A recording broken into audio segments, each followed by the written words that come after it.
Em nome do Pai, do Filho e do Espírito Santo. Amém. Então, chegamos ao capítulo 5 dos deveres particulares do próprio Estado e dos conselhos evangélicos. Então, primeira parte dos deveres do próprio Estado. Questão 506. Que vem a ser os deveres do próprio Estado? Por deveres do próprio Estado, entende-se aquelas obrigações particulares que cada um tem por causa do seu estado, da sua condição e da situação em que se acha. Então, nós havíamos visto os 10 mandamentos, e o cumprimento dos 10 mandamentos, ele supõe obras a fazer o bem e a evitar certos males. Mas cada cristão tem que cumprir segundo o estado, ou seja, a circunstância precisa e concreta que Deus nos colocou. Aí aqui vai colocar-se questões profissionais, o professor, o médico, estados de consagrados, sacerdotes, religiosos, depois as autoridades, todas elas, os pais, os governantes. Isso são estados que Deus coloca, né? Cada um dos mortais. E o cumprimento deste ofício fará com que nós obtenhamos a nossa salvação. Aí vem as boas obras. É o cumprimento da lei de Deus no estado em que Deus nos plantou. Quem impôs aos diversos estados os seus deveres particulares foi o próprio Deus. Que impôs aos diversos estados os deveres particulares, porque desses derivam os seus divinos mandamentos. Isso é muito importante, porque hoje, com esta questão humana de direitos humanos e de não sei o que, do trabalhador, direito não sei da onde, eles esquecem os deveres, porque todo direito se funda num dever. Então o bom Jesus nos colocou num estado de vida do qual este estado tem os seus deveres, e esses deveres quem nos obriga é Deus nosso Senhor. Por isso há pecado. Quem não cumpre os seus deveres de estado peca. Então, por exemplo, o pai que não ensina os seus filhos peca. Aí, da mesma forma, o filho que não obedece aos pais nas coisas que deve se obedecer, que não se opõe à lei de Deus, também peca. Então, o médico que não cuida dos seus pacientes bem, peca. Da mesma forma que os pacientes que não obedecem certas prescrições, que às vezes correm risco à sua própria vida, também tem pecado nisso. Verdade que ser um paciente não é um dever de Estado propriamente dito, mas aí vem o bom senso. O professor que não ensina a verdade das ciências humanas aos seus alunos, ele peca. Fala, mas é história, geografia, química e etc. Sim, mas ele foi constituído como professor, ele abraçou aquele estado porque ele quis, e ele tem que desempenhar, já que ele se formou como tal, como mestre, tem que ensinar aquilo corretamente. E agora o aluno que não cumpre seus deveres de escola, peca também. O colar, o pegar hoje em dia, nosso tempo não existia, pelo menos no meu, como trabalhos prontos na internet, né? Tem sites que tem tudo feito, só imprimir, colocar o nome, tudo isso tem pecado, porque o trabalho supõe o quê? O conhecimento adquirido com os esforços como aluno para merecer a recompensa de uma nota. Em realidade, a nota é provar que ele tem o conhecimento daquilo. Mas então, peca, porque ele, como Estado, ele é aluno. É um dever de Estado como aluno de aprender, de perguntar, de sair da dúvida, porque tem que sair da ignorância em coisas humanas, mas ele está estudando, sempre se deparará com pecado. Então é uma circunstância imposta por Deus. E aí vem os deveres antes dos direitos, que o bom Deus nos obriga, e sempre que houver falta contra os deveres de Estado, haverá pecado. Porque como pecado, uma desobediência voluntária feita à lei de Deus, é lei de Deus nosso Senhor que cumpramos nossos deveres de Estado. Aí diz a questão 508, explicar-me com algum exemplo como os deveres particulares derivam dos 10 mandamentos. Aí o catecismo vai nos dar uma explicação. Por exemplo, no 4º mandamento, sob o nome de pai e de mãe, entende-se também todos os nossos superiores. Assim, deste mandamento derivam todos os deveres de obediência, de amor e de respeito dos inferiores para com seus superiores. Em geral, hein? Isso daqui toca do presidente da nação ao nosso vereador da onde vivemos. Deveria ser assim. Isso toca na hierarquia eclesiástica também, da cabeça aos pés, todas as autoridades eclesiásticas. Também toca aqui todas as outras autoridades humanas, nossos pais, tios, avós, primos mais velhos, os irmão mais velho, porque em certo modo é uma autoridade sobre os irmãos mais novos. Então, todas as autoridades, sejam elas quais forem. E aqui diz o que? O dever de obediência. É verdade que a obediência é condicional, desde que não me obrigue a algo contra a lei de Deus. Mas aí não é que eu posso desobedecer, é porque uma lei iníqua não tem força de lei. Então eu não desobedeço, desobedecer nunca vai ser virtude. É o seguinte, uma autoridade me manda uma coisa maligna, eu não vou observar aquela ordem, mas estou obedecendo ao bom Deus, que me impede de fazer o mal moral. Então essa é uma obediência a Deus que suprime a obediência a uma lei iníqua, porque ela não tem força de lei, seja em matéria do que for. Agora, o amor, o respeito que os inferiores devem para os seus superiores não é uma condicional. É um fato de a autoridade, ela está revestida de quê? Da obediência no que ela mandar, mas o amor e o respeito por causa da honra que lhe devemos. Então, por exemplo, eu posso suspender a obediência se um pai ou um superior eclesiástico me mandasse uma coisa contra a fé ou a moral. Porque como Deus me proíbe fazer algo contra a fé ou a moral, eu obedeço o bom Deus e não obedeço aquela coisa. Agora, tratar com ódio e com falta de reverência, eu não posso. Isso temos que ter cuidado, hein? Porque vamos colocar isso no aspecto político. Independente de partido do que for, nós sabemos que as autoridades vêm de Deus, ou para nos governar para o bem, ou para nos flagelar pelos males que nós fazemos. Então eu posso me opor a um partido político por 1000 razões, posso, mas insultos, desejos malignos e essas coisas eu não posso. Se é uma autoridade constituída do modo legítimo, eu posso lhe resistir às suas mazelas morais. Agora, faltar com respeito à sua autoridade eu não posso.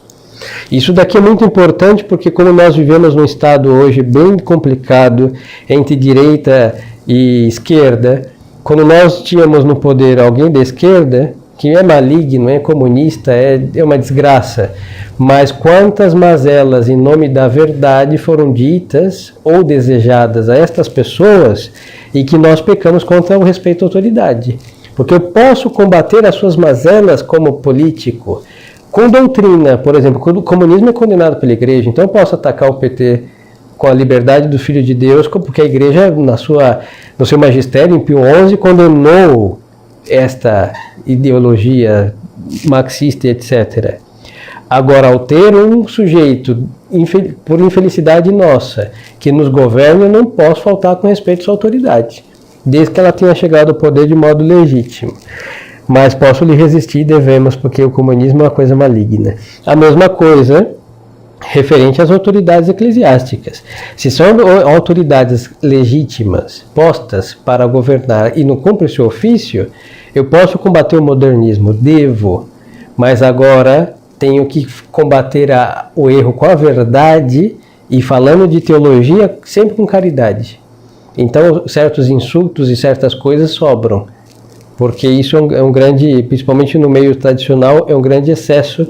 Combater a verdade sem a caridade, combater o erro com a verdade sem a caridade também é um pecado. No estado de cristãos, estamos obrigados a honrar as autoridades, a resistir às mazelas e fazer tudo com verdade e caridade. E segue aqui a questão respondendo, não?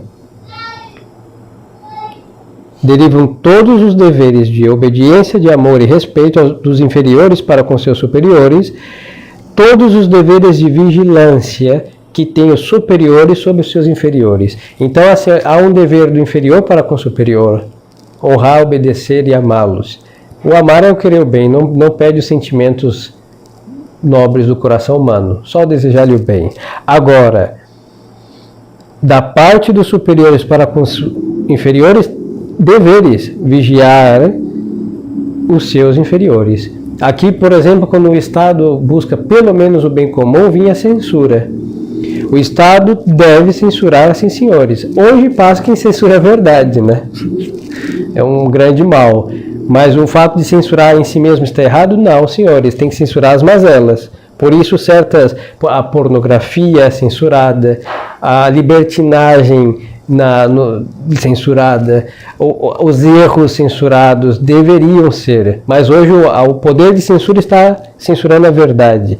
Mas é um dever do Estado vigiar, dado que os seus superiores os nossos superiores devem buscar o nosso bem, por isso Deus deixou a autoridade, então todos os males que nos afastam deste bem devem ser resistidos, e os inferiores, por suas próprias forças e santos anelos, não cobrem estas seduções dos males. Por isso precisamos de autoridades que impeçam os males chegar até nós, sejam autoridades religiosas, sejam autoridades civis. E se eles não fazem isso, pecam também, porque é uma obrigação que Deus Nosso Senhor deu para que os seus não se perdessem. Questão 509. De que mandamentos derivam os deveres dos operários, dos comerciantes, dos administradores de bens alheios e outros semelhantes?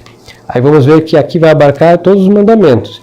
Já vimos do quarto referente à autoridade e aos inferiores, e agora os deveres de comércio, os deveres de fidelidade, de sinceridade, de justiça, de equidade, que eles têm, derivam do 7º, do 8º, do 10º mandamentos, que proíbem toda e qualquer fraude, injustiça, negligência e duplicidade. Então nós vemos que os 10 mandamentos vão abarcar todas as ações humanas. No quarto, autoridades inferiores, e agora todo o trato comercial de operários, trabalhadores, comerciantes, administradores, vamos abarcar aí então, referente à justiça e equidade, fidelidade, o 7º, 8º e 10º mandamentos. De que mandamentos derivam os deveres das pessoas consagradas a Deus? Os deveres das pessoas consagradas a Deus derivam do 2º mandamento, que manda cumprir votos e as promessas feitas a Deus, uma vez que essas pessoas se obrigaram desta forma à observância de todos ou alguns conselhos evangélicos. Então, assim, as autoridades religiosas também têm os seus deveres, dado que elas se obrigaram diante de Deus a cumprir certos requisitos. Então, por exemplo, é verdade que, como voto, o sacerdócio normalmente, o clero diocesano, tem somente o voto de castidade. Mas o ofício sacerdotal, quando é abraçado, tem a finalidade, primeira, de oferecer a Deus o sacrifício, a Santa Missa, e segundo, de buscar o bem das almas. Aí vem a administração dos sacramentos. Assim que um sacerdote, quando ele abraçou esse estado que Deus o chamou, ele está se obrigando a desempenhar seu ofício. Então não é assim um luxo de um zelo, é o mínimo que se espera de um sacerdote. E nessa busca de entregar as almas a Deus pela santificação, supõe também instrução. Em São Tomás vai explicar que a instrução religiosa dispõe a alma para bem receber os sacramentos. Então é nosso dever instruir as almas também. Aí, se não cumprimos com o nosso ofício de oferecer a Deus o sacrifício e de instruir as almas e a santificar, instruir pela pregação e a santificar pelos sacramentos, há uma negligência no ofício sacerdotal e também é pecado. Aí cada um vai estar obrigado segundo as disposições que normalmente vêm dos seus superiores. Nessa crise, da nossa parte, assisto às almas que estão aí e nos chamam, mas na forma normal seria o quê? Do Papa para os bispos, dos bispos aos sacerdotes, essa divisão de ofícios, em repartições de dioceses, de paróquias, e aí vem também o auxílio às ordens religiosas. Tudo isso é movido por uma autoridade, mas hoje em dia, nessa crise, como em outras, cada um faz o que pode e Deus depois tem piedade de todos. Mas agora vamos ver os conselhos evangélicos e com isso concluímos esse tema, porque esta última questão dá entrada a este aspecto. Dos conselhos evangélicos. O que são os conselhos evangélicos? Os conselhos evangélicos são alguns meios sugeridos por Jesus Cristo no Santo Evangelho para chegar à perfeição cristã. Então aqui nós vimos os mandamentos, os deveres de Estado que emanam dos mandamentos, e agora ficam alguns conselhos, sugestões do bom Jesus, nosso Senhor, para quem quer ser perfeito. Mas é uma sugestão, não é uma obrigação. Evangélicos porque está no Evangelho. Não são os conselhos dos evangélicos que batem nas portas dos outros, que eles não estão nem no Evangelho, e muito menos eles observam essas três coisas que nós vamos ver. Então, quais são os conselhos evangélicos? Primeiro, os conselhos são 3: pobreza voluntária, castidade perpétua e obediência inteira em tudo que não seja pecado, diz o catecismo. Aí vemos que os evangélicos não parecem com mesmo, né? A pobreza para eles é um castigo de Deus, porque tem a teologia da prosperidade. Então é a primeira coisa contra o santo evangelho, que eles tentam esfregar em nossa cara, mas quem fica com a cara manchada são eles. Segundo, a obediência inteira. O evangélico protestante não obedece ninguém. Ele obedece o que ele entende da Bíblia, por isso um devora o outro, porque cada um entende uma coisa. Mas não obedece à verdade do santo evangelho que mantém a unidade na obediência. E castidade muito menos, porque nós sabemos que o protestantismo vê a castidade como uma estupidez. Tanto que não existe, pelo menos nesse neopentecostalismo, um voto de castidade. Isso que São Paulo é muito claro nas suas epístolas, hein? Está escrito um dos Coríntios o quê? Que o homem celibatário cuide das coisas do Senhor e como agradar ao Senhor Deus. E que o homem casado cuide das coisas do mundo e como agradar a sua esposa.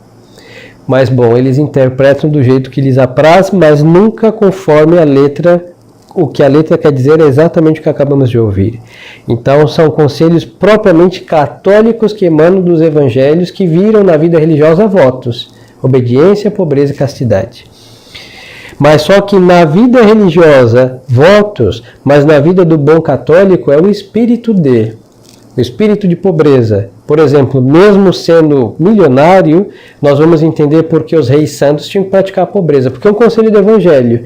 Nosso Senhor não veio deixar o rico miserável, mas veio deixar o rico com o espírito simples de pobre. E Nosso Senhor não veio fazer o pobre ser exaltado às alturas, porque ele veio enobrecer a pobreza também. Então equilibra nos excessos que poderia haver da classe social. Pois então, a pobreza voluntária, castidade perpétua, que aí vira um voto, obediência inteira, que aí tem o espírito da pobreza, por exemplo, não tendo desperdícios, não é porque nós podemos ou poderíamos ter, não sei, roupas variadas que eu vou trabalhar com uma roupa nova. Isso é falta de pobreza. Porque deveríamos trabalhar, se eu vou trabalhar no campo, não sei, carpir um terreno, eu usaria uma roupa mais batida. Mesmo que eu tenha o dinheiro para comprar para fazer isso, hein? Mas esse luxo é o quê? Falta de pobreza. Vou estragar uma coisa que eu não tenho para ser estragada pelo mau uso, mas sim pelo uso contínuo e não pelo mau uso. Agora, outra coisa de pobreza que podemos praticar, evitar os desperdícios das comidas. Espírito de pobreza, não precisa fazer um voto. E depois, saber usar as coisas, isso tanto as coisas, tudo, desde um lápis. Eu me lembro que eu não sei se hoje ainda uso lápis, né? Deve ser lapiseiras. Mas, por exemplo, uma criança que não sabe usar, um adolescente que fica apontando, primeiro que deixa cair no chão, quebra o grafite. Então ele vai ter tantos lápis quantos sejam os que caíram no chão. Um descuido. Temos que cuidar. Ah, mas a minha mãe tem dinheiro, meu pai, para comprar papelaria. Parabéns para ele. Mas não é porque posso ter em quantidade que eu vou desperdiçar a rodo assim. Não, isso é pecado. Porque Deus da abundância não é para desperdício, é para o uso correto e sensato. Então, seja rico, seja pobre, nós não podemos desperdiçar nada. Agora, se uma coisa estragou, estragada está, se joga fora, mas temos que fazer de tudo para que não se estrague as coisas. E é verdade que as coisas materiais, com o tempo, vão se deteriorar. Aí, bom, é a questão do tempo e da matéria que tudo perecerá, mas que não adiantemos isso. E, por exemplo, o espírito de pobreza. A castidade perpétua é um voto, mas só que alguém pode, por espírito do Evangelho, se esmerar mais em guardar a virtude da castidade, sem fazer um voto, hein? Porque o voto faz com que esses conselhos obriguem baixo o pecado. Aí há um mérito a mais, mas um desmérito maior para quem não observara. Mas o espírito desses conselhos não obriga um baixo pecado, mas impele muito mais a virtude. Então todo leigo pode viver sem infringir voto, porque não constitui voto, mas favorece muito mais as virtudes. E a obediência? Aí a obediência consiste numa humildade intelectual, hein? Que hoje nós aqui na tradição temos falta. Porque assim, é conhecer a verdade, e a verdade vos libertará, disse o bom Jesus. Então às vezes fica só o conhecimento da verdade. Conhecemos. Isso é protestante. Só conhecer. Mas a libertação que a verdade tem que causar em nós, que é a consequência do conhecê-la, é a mudança de vida. A conversão dos costumes. Por quê? Porque sujeitamos o nosso intelecto à verdade conhecida, à verdade católica.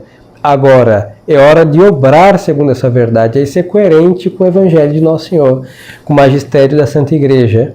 E aí, quando temos uma opinião contrária, nós prostramos nossa opinião diante da verdade suprema. Então, não opinar em coisas que são definidas. Uma simplicidade de obediência em matéria religiosa. E isso serve para outras coisas também. Seria um modo de viver o espírito da obediência. Para que servem os conselhos evangélicos? Os conselhos evangélicos servem para facilitar a observância dos mandamentos e para assegurar melhor a eterna salvação. Então é de muita valia. Se achamos difícil a observância dos mandamentos, então os 3 conselhos vão facilitar a obediência dos 10. Como? Aí vai dizer aqui, e a última questão, 514. Por que os conselhos evangélicos facilitam a observância dos mandamentos? E responde o catecismo. Os conselhos evangélicos facilitam a observância dos mandamentos porque nos ajudam a desapegar o coração do amor aos bens terrenos. Aí aqui, ao cobiçar as coisas alheias, cai por terra. O desejar a mulher do próximo cai por terra. Nos ajuda a despegar o coração dos bens terrenos, os prazeres. Aí temos o 6º e 9º mandamento guardado. As honras. Aí os outros mandamentos, 7º, 8º, 10º, e assim nos afastam do pecado. Então vemos então que o espírito dos conselhos de pobreza, obediência e castidade vão facilitar o cumprimento dos 10 mandamentos. Por isso a perfeição católica como voto se dá na vida religiosa. É verdade que o sacerdócio tem a sua superioridade por oferecer o santo sacrifício, mas o homem que tem os votos, ele está totalmente como um holocausto oferecido a Deus. A sua vontade foi imolada pela obediência, seu corpo imolado pela castidade e os seus bens terrenos imolado pela pobreza. Então o homem vira um holocausto. Por isso tem essa peculiaridade da vida religiosa que faz com que o homem inteiro em tudo esteja totalmente entregue a Deus, Nosso Senhor.